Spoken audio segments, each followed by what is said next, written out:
Andhra Jyothi ABN ఛానల్లో ఆంధ్రజ్యోతి పత్రికలో వచ్చినటువంటి కథనాల మీద తీవ్రమైనటువంటి ఆవేదనతో ఆందోళనకి దిగడం జరిగింది.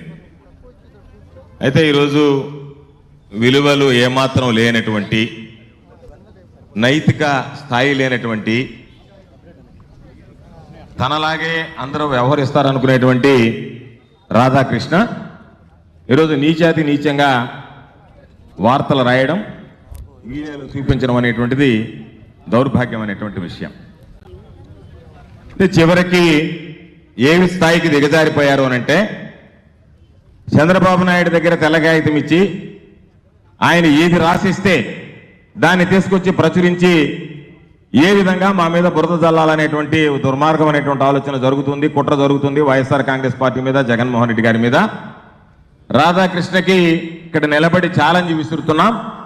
మీకు దమ్ము ధైర్యం ఉంటే వైఎస్ఆర్ కాంగ్రెస్ పార్టీని, జగన్మోహన్ రెడ్డి గారిని రాజకీయంగా ఎదుర్కొనేటువంటి ప్రయత్నం చేయండి తప్ప వ్యక్తిగతంగా దాడులు చేసి దానివల్ల మా ఆత్మస్థైర్యాన్ని దెబ్బతీయాలనుకుంటే చాలా పొరపాటు. ఇటువంటివి చాలా అధిగమించినటువంటి వాళ్ళం. ఈరోజు వైఎస్ఆర్ కాంగ్రెస్ పార్టీ శ్రేణుల గురించి మాట్లాడుతున్నారు. వైఎస్ఆర్ కాంగ్రెస్ పార్టీ శ్రేణులకి వారసత్వంగా మా నాయకుడు జగన్మోహన్ రెడ్డి గారు ఇచ్చినటువంటి గుండె ధైర్యం ఉన్నన్ని రోజులు నీ కథనాలు, నీ వార్తలు మమ్మల్ని కదిలించలేవు అనేటువంటి విషయాన్ని సందర్భంగా తెలియజేస్తున్నాం. ఈరోజు మీరు ఏ విధంగా తయారయ్యారంటే, కనీసం నీకు విజ్ఞత ఉంటే, నువ్వు మనిషివైతే, నువ్వు నిజంగా కడుపుకి అన్నం తినేటువంటి వ్యక్తివే అయితే, ఈరోజు చెల్లికి ఆలికి తేడా తెలియనటువంటి విధంగా నువ్వు వార్తలు రాస్తున్నావు అంటే దాని వ్యవహార శైలి ఏ విధంగా ఉంది అంటే, నేను ఏదైనా సరే వీళ్ళని వ్యక్తిత్వంగా, వాళ్ళ మానసికంగా వాళ్ళ మీద దాడులు చేయాలనేటువంటి ఆలోచనతో ఒక జర్నలిజం అనేటువంటిది మర్చిపోయి జర్నలిజం ముసుగులో బ్రోకరిజం చేసుకునేటువంటి నువ్వు ఈరోజు మమ్మల్ని గురించి మాట్లాడతావా? మా కుటుంబ సభ్యుల గురించి మాట్లాడతావా? వైఎస్ఆర్ కాంగ్రెస్ పార్టీ శ్రేణులకు సంబంధించినటువంటి ఏ రోజు ఇళ్లలో నుంచి బయటకు రానటువంటి వాళ్ళ భార్యల గురించి మాట్లాడతావా? అంటే నీ ఉద్దేశం, నీ ఆలోచన ఏ రోజు ఒకరితో కలిసి రాలే, ఏ రోజు ఒకరు అండ కోరలే, ఏ రోజు ఒకరోజు మహిళలను అడ్డు పెట్టుకుని రాజకీయం చేయలే. ఈ రోజు మహిళలను అడ్డు పెట్టుకుని రాజకీయం చేసేటువంటి వ్యక్తులు మీరు.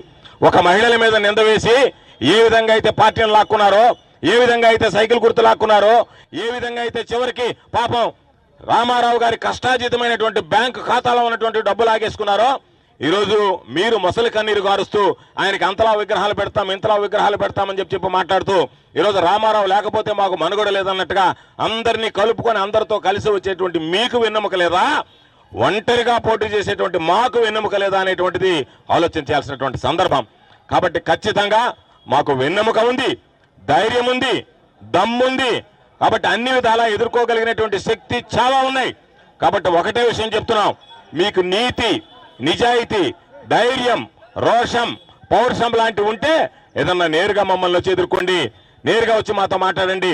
అంతే తప్ప నాకు ఒక పత్రిక ఉంది అని చెప్పి మాట్లాడితే మేము రాబోయేటువంటి రోజుల్లో మాట్లాడేటువంటి మాటలకి రాధాకృష్ణ గుర్తుంచుకో, నువ్వు చెవుల్లో సీసం పోసుకోవాల్సి వస్తుంది. మేము చూపించడం మొదలు పెడితే కళ్ళకి గంతలు కట్టుకోవాల్సినటువంటి పరిస్థితి ఏర్పడుతుంది. నీ అంత నీచమైనటువంటి చరిత్ర బహుశా నాకు తెలిసి ఆంధ్ర రాష్ట్రంలో ఎవరికి ఉండదు.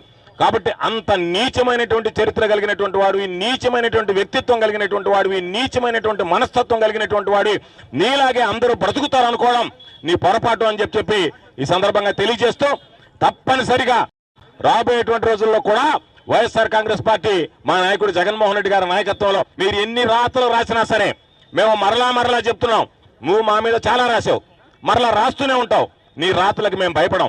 ఈ రోజు మేము ఎందుకు ఆందోళన చేస్తున్నామంటే, నువ్వు ఏ రోజు మా గురించి రాసినా మేము దాని గురించి స్పందించలే, మేము పట్టించుకోలే. నీది టాయిలెట్ పేపర్ గా భావించాం తప్ప అది ఒక నీతి కలిగినటువంటి పేపరు, జర్నలిజం ఉన్నటువంటి పేపర్ అనేటువంటిది ఏ రోజు ఆలోచించలేవు. నువ్వు బ్రోకర్గానే చూసాం, బ్రోకరిజంగానే నీ పేపర్ నడిపావు నువ్వు.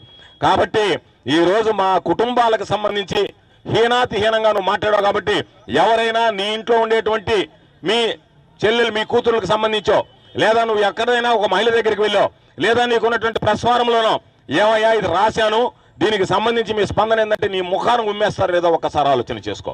కాబట్టి అటువంటి పరిస్థితుల్లో తప్పనిసరిగా ఈ రోజు కుటుంబాల గురించి మాట్లాడావు కాబట్టి మేము ఆందోళనతో నీ దగ్గర వచ్చాం తప్ప వాస్తవానికి ఈ ఆంధ్రజ్యోతి నీడ కింద మాట్లాడడానికి కూడా సిగ్గుతో తలదించుకుంటున్నాం, మానసికంగా కుంగిపోతున్నాం ఆ పేరు చూసి మాట్లాడడానికి అని చెప్పి ఈ సందర్భంగా మనవి చేస్తూ, రాబోయేటువంటి రోజుల్లో ఇదే పందా నువ్వు కొనసాగిస్తే, మా దెబ్బ నువ్వు రుచి చూస్తే, బహుశా నువ్వు ఈ తెలుగు రాష్ట్రాల నుంచే ఇతర రాష్ట్రాలకు పరిగెత్తేటువంటి రోజు వస్తుంది. ఖబర్దార్ రాధాకృష్ణ అని చెప్పి గుర్తు చేస్తూ ఈ కార్యక్రమంలో అవకాశం ఇచ్చినటువంటి పాల్గొన్నటువంటి అందరికీ పేరు పేరున నా హృదయపూర్వకమైనటువంటి ధన్యవాదాలు తెలియజేస్తూ సెలవు తీసుకుంటున్నాను.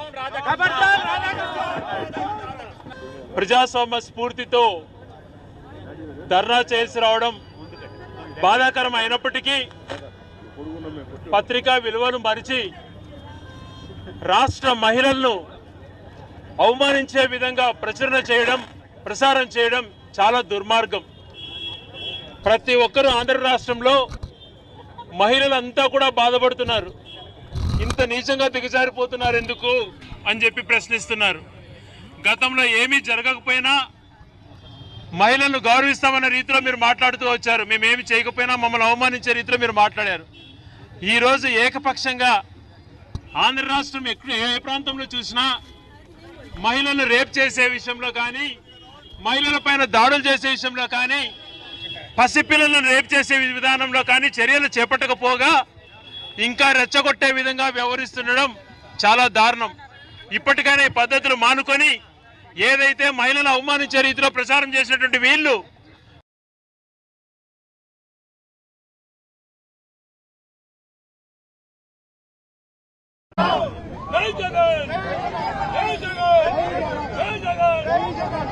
రాధాకృష్ణ